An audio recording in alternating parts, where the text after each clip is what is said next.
And we're back with Bedtime Stories, Grownup Edition, The Root of All Evil, Part 15. Now, when we left off, Q was trying to keep Marcus alive, and Stephanie and Regina were in hot pursuit of a fleeing Jessica. After a knockout, drag-out fight between Stephanie and Jessica, Marcus was left with a gunshot wound to the chest. Q is applying pressure to the wound, and he's plugged it up with a rag. Q has provided 911 with the location information. Meanwhile, Jessica is driving like a bat out of hell. Regina is using all of the mechanisms that she learned from LJ in his police career to catch up and keep up. And she just executed a pit maneuver, which resulted in Jessica's car going across the median into the opposite side of traffic and off the left side of the road down into the shoulder. Regina immediately pulls her rental over to the right side of the road, and her and Stephanie jump out. During the fight back at the house, Stephanie was unable to get to her pistol, but it was secure in a holster in her back. She has her .357 Magnum revolver at the ready, and she's leading the way in a mad dash to Jessica's car. When they get to the car, Jessica is slumped over the steering wheel, but Stephanie's no fool. She knows not to take any chances with her crazy sister. As they reach the driver's side of the car, Regina reaches for the door handle while Stephanie provides cover with her pistol. Stephanie's eyes are trained on Jessica's head, and Regina's are looking for her hands. As Regina pulls the door open, she shouts, "Gun!" simultaneously and in rapid succession. Regina jumps to the left, using the hood of the car for cover. Stephanie jumps to the right, using the trunk, while Jessica jumps out of the car, firing at Stephanie. Stephanie returns fire while Jessica takes off through the woods. And Regina and Stephanie are in hot pursuit, with Stephanie leading the way. At the house, Q heard the gunshots, and in his estimation, the women couldn't be more than a half to 3/4 of a mile away, and he could make that in less than 6. Hearing the emergency sirens in the distance and not wanting to be questioned and held up by law enforcement, Q decided to head out after Jessica, Stephanie, and Regina. Meanwhile, Stephanie and Regina are pursuing Jessica. Regina looks down and notices that the path they're following includes a blood trail. Regina, out of breath, shouts to Stephanie, "She's hit." Stephanie shouts over her shoulder, "Of course she is, sis, I don't miss." Within a few hundred yards, they catch up with Jessica. She's cornered like a rabid dog. To her left, woods. To her right, woods. And in front of her, a cliff. And below, a body of rapidly moving water. She slowly turns around and faces her sister and says, "I guess this is the end of the road." Leaking blood from the shoulder of her dominant arm and her .38 special dangling from her non-dominant. She looks at Stephanie and says, "What you gonna do, baby sis?" Stephanie looks at Jessica and says, "Now, not 5 minutes ago, I wasn't your sis. What happened to that?" Let's cut the bull. The only sister of mine is Angie, and I need to know right here, right now, where she is and where's her son. Jessica says in a maniacal tone, "Angie, Angie, Angie. All anybody cares about is Angie. What about me? What about Missy? What about my mother? Nobody cared about us. Nobody checked for us. When Daddy died, we didn't receive a dime of that insurance money. Y'all wasn't worried about how we ate. You didn't care about where we slept. You didn't care about where we lived." Stephanie said, "Is that what this is all about? Some damn money?" Jessica says, "It's about all of it. It's about family. It's about love. It's about loyalty. But yeah, it's about money.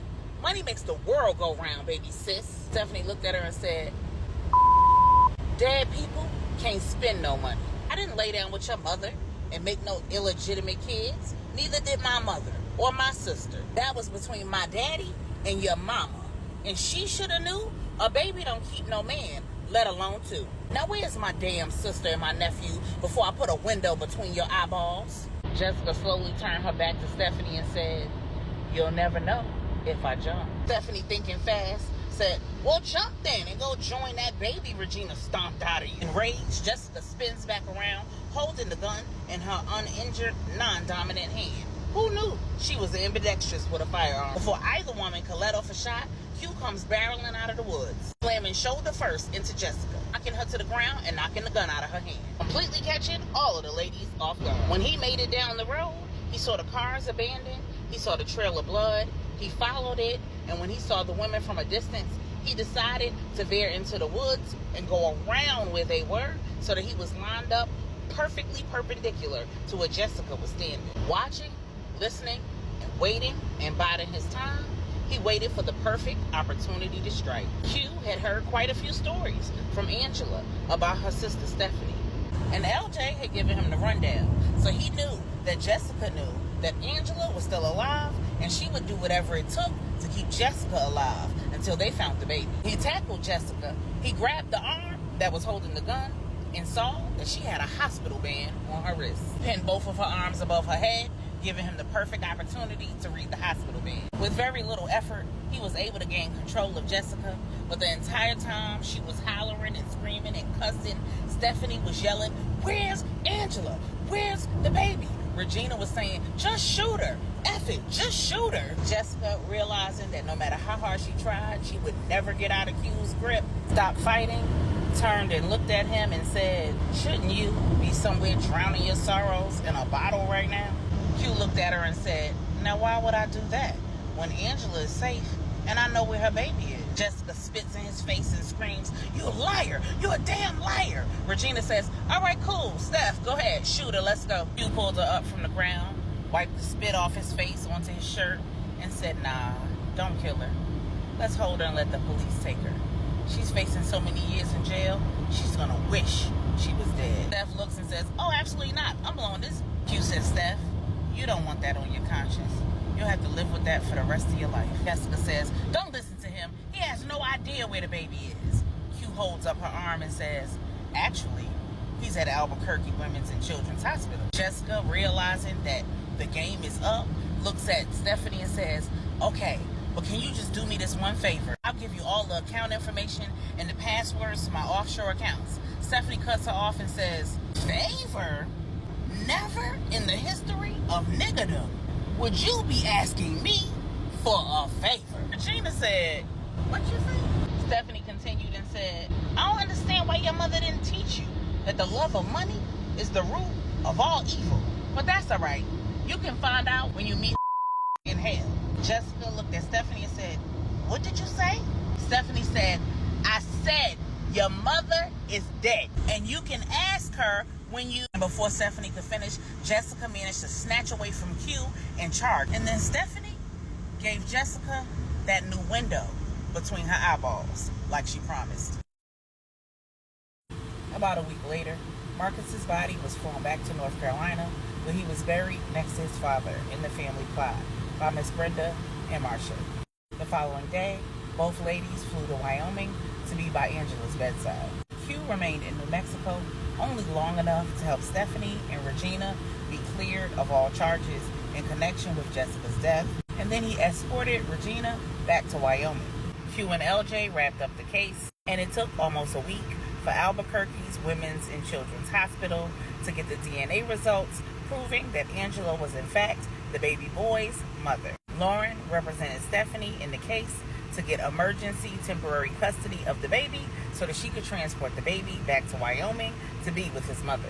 When Stephanie and the baby arrived back in Wyoming, they were greeted by a whole host of family and friends who were overjoyed to see Angela finally reunited with her baby. Unfortunately, Angela was still in a medically induced coma. Our doctors gave her body, specifically her kidneys, time to heal from the untreated preeclampsia. The entire family stayed by her bedside and helped Stephanie take care of the new baby, who everyone agreed looked like his name should be Angel. But they all looked forward to Angela regaining consciousness so that she could name her son herself. Bruce Middleton and his wife were both arrested and now are in custody, charged with a variety of crimes. Everything from fraud, FAA violations, to accessory to murder after the fact, kidnapping, identity theft, money laundering, and improper disposal of a corpse. Bruce was also charged with Miss Maria's death because his cell phone was tracked to her house the night that she injected herself with the poison. Stephanie was never questioned in association with that death. Stephanie forgave Marcus posthumously. She made up with LJ in person, and she thanked Q for his efforts to keep her sister safe, to reunite her with her sister and her nephew. And she ensured that in addition to his regular pay, he received a huge bonus. Q tendered his resignation, bid everyone a farewell, gave Angela a kiss on the forehead, rented a car, and left for parts unknown.